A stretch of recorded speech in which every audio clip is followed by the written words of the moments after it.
Hey guys, welcome to my channel. Today I'm going to be making a Japanese cheesecake. I first saw this kind of cheesecake on Pinterest like several years ago and I just kind of like forgot about it, and then I saw it again recently and I was like, oh, I need to make that. So that's what I'm going to be making today. It's kind of a combination of like an American, like a New York cheesecake and a souffle and a sponge cake. It's kind of a combination of all of those. So it has like the cream cheese and kind of that flavor, but then you also use whipped egg whites, you use meringues, and you fold it in and it makes it very, very light and airy and fluffy. At least that's the hope when you're making one. So let's get started. Now, before I get started, I want to go ahead and prepare my pan. So I have an 8-inch round pan and I'm going to cut out a circle of parchment paper to go on the bottom and then a strip to go around the sides.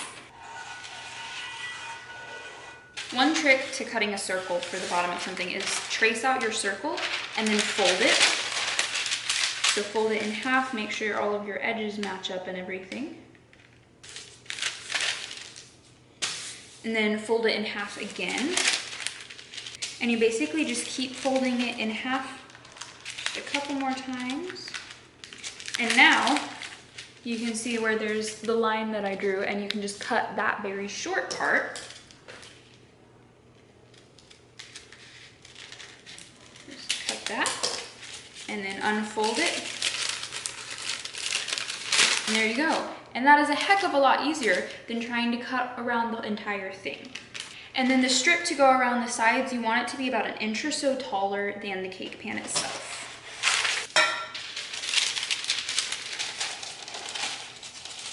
Now, I'm gonna take this big roasting pan. You don't have to use one that's this massive, especially for such a small cake, but I don't have one that is a little bit smaller and that will work for this purpose. So it needs to be bigger than your cake pan by at least a couple inches. I've put some water just from the tap into this. You can do this a couple of different ways. You can either use boil some water and put boiling water in here, put the cake right into it, or the way I'm gonna do it is you put this is just from the tap, so just kind of lukewarm water, and then put it in the oven as the oven is preheating, and that will heat the water up.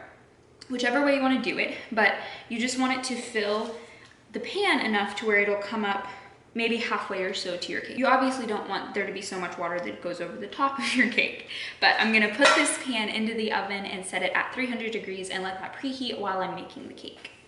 So I'm gonna start out with this small saucepan and I'm gonna add 10 ounces of cream cheese and 1/4 cup or half a stick of butter. And I'm just gonna turn the heat on, and then I'm gonna let this cook until the cream cheese and the butter are all melted and smooth. Now that that's all melted and combined, I'm gonna add 1/4 cup of white sugar. And just keep that on the heat until it's all combined. Now I'm gonna take it off the heat, move back over here. My cream cheese mixture is just gonna go straight into this bowl. Next, I'm gonna add 1/2 cup of milk. This is dairy milk. And then I have a tablespoon of lemon juice. I'm gonna just mix all of that together. And I took 5 eggs and separated the yolks and the whites. The whites are gonna be used a little bit later, so I set them to the side. But I'm gonna go ahead and add the egg yolks in about 3 parts. So just add like a little bit and then mix it together. Next, I'm gonna add 1/4 cup of all-purpose flour. This is gluten-free flour, and 2 tablespoons of cornstarch. I know this doesn't seem like a lot of flour for an entire 8-inch round cake, but the majority of the body and the volume of this cake is gonna be from the meringues, so don't worry. Now it's time to get started on my egg whites. I have my 5 egg whites in this bowl, and I'm gonna mix them for about 2 minutes until they're just starting to get a little bit foamy. Before I continue beating these to actually form meringue, I'm gonna add 1/4 teaspoon of cream of tartar. This is especially helpful if you live in like a humid kind of area like Oklahoma, where the moisture in the air kind of prevents your meringue from meringuifying and getting really fluffy. So the cream of tartar kind of helps to prevent that. Now I'm just gonna keep beating this for just a couple more minutes. Now I'm gonna start adding another 1/4 cup of sugar, just adding it in a little bit and then mixing it in.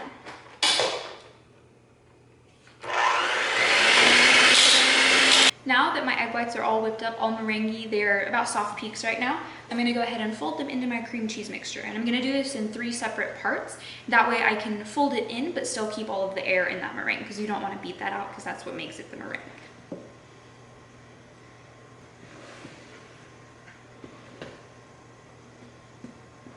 And on the last time, you want to mix it just until there are no streaks left. You don't want to overmix this at all.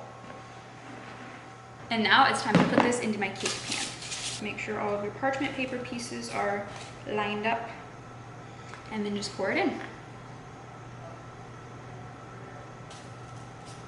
Before we go any further, I realized in the beginning of this video, I said to preheat your oven to 300 degrees, but I looked at the wrong temperature. There are two different temperatures you're gonna bake this at. The first one is at 400 degrees. So preheat your oven to 400 degrees, not 300. Now you're just gonna tap this gently on the counter a couple of times, just to get out some of those bigger air bubbles, and then you're gonna put it right into your water bath in the oven.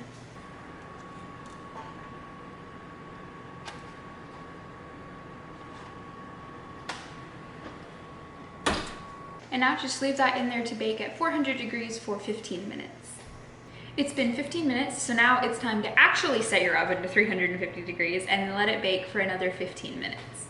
It's been another 15 minutes, so now I'm gonna just turn the oven.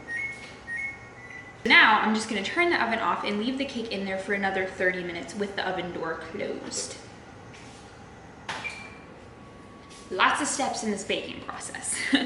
Okay, it's been 30 minutes. The last step in this process is to open the oven door and leave it open for another 10 minutes, leaving the cake in there in the water bath.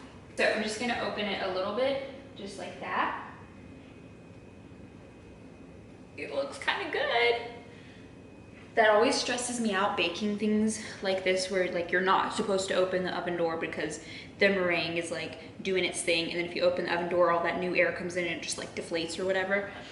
So it always makes me nervous when I can't look at it, but it looks pretty good. But anyways, I'm getting ahead of myself. I'm gonna let it sit there with the oven door open for another 10 minutes, and then it will be ready to eat.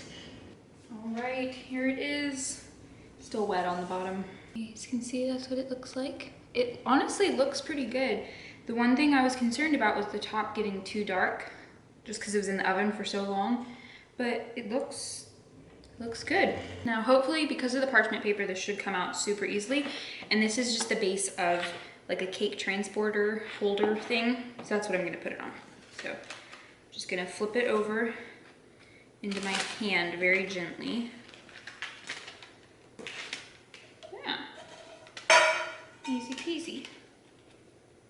Don't stick. Ooh, that sounds really moist.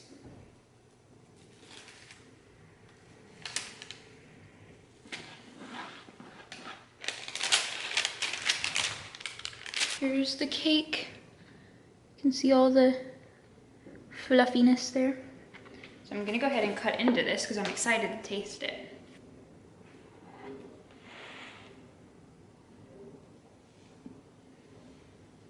Not gonna lie, it looks like a cheese wheel now with the piece taken out.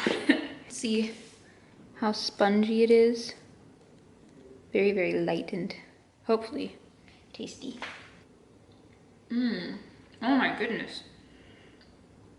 That is the weirdest consistency, but I really like it. Like, it's so airy, so light, but just like the teeniest bit cakey.